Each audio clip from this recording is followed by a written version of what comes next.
बधाई देता हूं।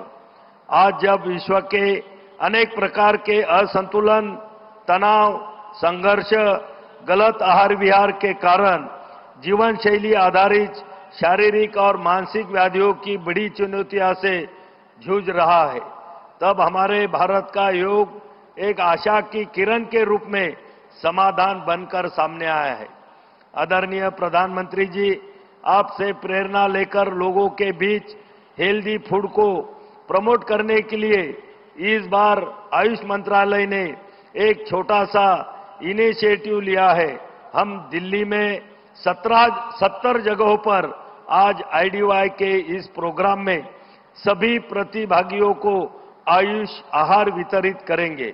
यह आयुष आहार मोरिंगा के खाद्य पदार्थों पर आधारित है एवं लोगों के लिए एक हेल्दी एवं टेस्टी फूड के विकल्प के रूप में उभरेगा। मैं इस अवसर पर यहां उपस्थित सभी से अपील करता हूं कि आइए हम सब मिलकर आदरणीय प्रधानमंत्री जी के मार्गदर्शन में एक पृथ्वी एक स्वास्थ्य के लिए योग के मूल मंत्र को अपने मार्गदर्शक सिद्धांत के रूप में अपनाएं। योग को सिर्फ एक उत्सव न बनाएं, बल्कि जीवन शैली का अंग बनाए। जय हिंद, जय योग।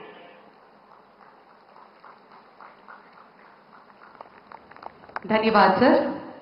యోగాంధ్ర 2025 11వ అంతర్జాతీయ యోగా దినోత్సవాన్ని పురస్కరించుకుని ఈరోజు 28 కిలోమీటర్ల యోగా చరిత్రను సృష్టించేందుకు గిన్నెస్ వరల్డ్ రికార్డ్ సాధనకు మరి అలాగే ఒకే ప్రాంగణంలో 3 లక్షలకు పైగా యోగ సాధకులు చేస్తున్నటువంటి కార్యక్రమంగా పరిగణించి 2 వరల్డ్ రికార్డ్స్ మనం స్థాపించబోతున్నాం. అలాగే శక్తి శాంతితో ముడిపడిన వ్యక్తిత్వం, ఇదే ఆయన నిజమైన ధ్యానం. పౌరుల పట్ల బాధ్యత, దేశం పట్ల శ్రద్ధ, యువత పట్ల నమ్మకం, ఇవన్నీ ఆయన స్ఫూర్తిదాయకమైన జీవన శైలిలో నిండి ఉన్నాయి. ఆయన యోగా ధ్యానం పట్ల ఉన్న ఆసక్తి రాజకీయాల ఒత్తిడి మధ్య సైతం తన మనశ్శాంతిని ఎలా నిలుపుకోవాలో ప్రత్యక్షంగా నిరూపించింది యోగా. సినిమా మరియు రాజకీయాల రెంటినీ సమతుల్యం చేయడానికి ఆయన అభ్యసించేదే యోగా. బ్లాక్ బెల్ట్ కలిగిన మార్షల్ ఆర్ట్స్ నిపుణులు ఫిట్నెస్ అంటే శరీర పరిమితి మాత్రమే కాదు, శక్తి, శాంతి, సమతుల్యత వీటన్నిటి కలిపిన రూపం అని నమ్మే honourable deputy chief minister Shri Pawan Kalyan గారి ప్రసంగం.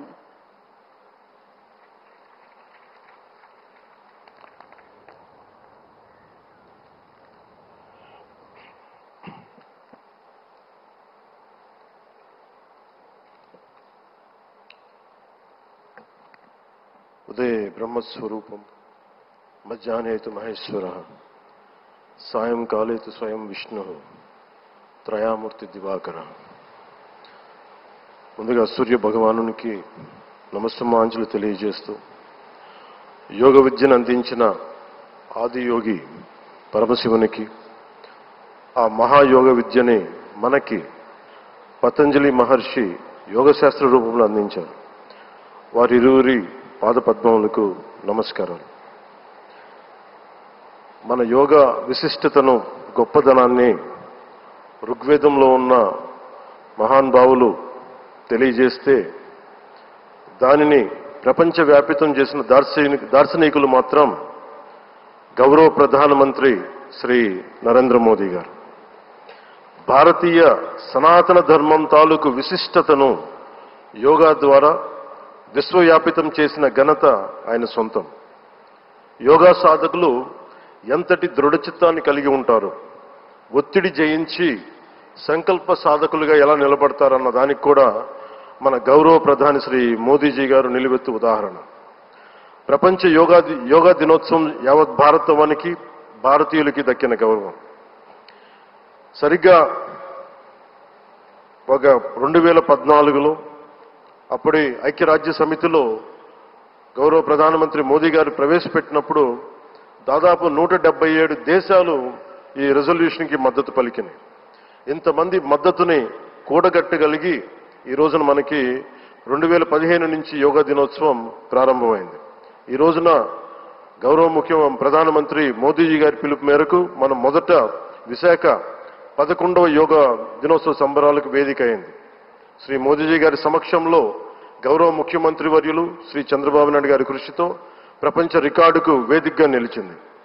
విశ్వనరులు మోదీజీ గారి పిలుపు మేరకు యోగా ఒక వన్ ఎర్త్ వన్ హెల్త్ ఈ ఆరోగ్యం థీమ్ని ఈ వేదిక నుంచి ప్రతి ఒక్కరూ ముందుకు తీసుకెళ్లాలని మనస్ఫూర్తిగా కోరుకుంటూ, ఇక్కడ ఆసీనులైన మీ అందరికీ ఇక్కడికి వచ్చేసిన ప్రతి ఒక్కరికి కూడా పేరు పేరున నా హృదయపూర్వక వందనాలు, నమస్కారాలు. అలాగే గౌరవనీయులైన గవర్నర్ గారి శ్రీ అబ్దుల్ నజీర్ జీ గారికి, గౌరవ ముఖ్యమంత్రి శ్రీ నారా చంద్రబాబు నాయుడు గారికి, civil aviation minister Kinjarapu Rammohan Naidu గారికి, అలాగే మనకి ఆయుష్ మినిస్టర్ ఆఫ్ స్టేట్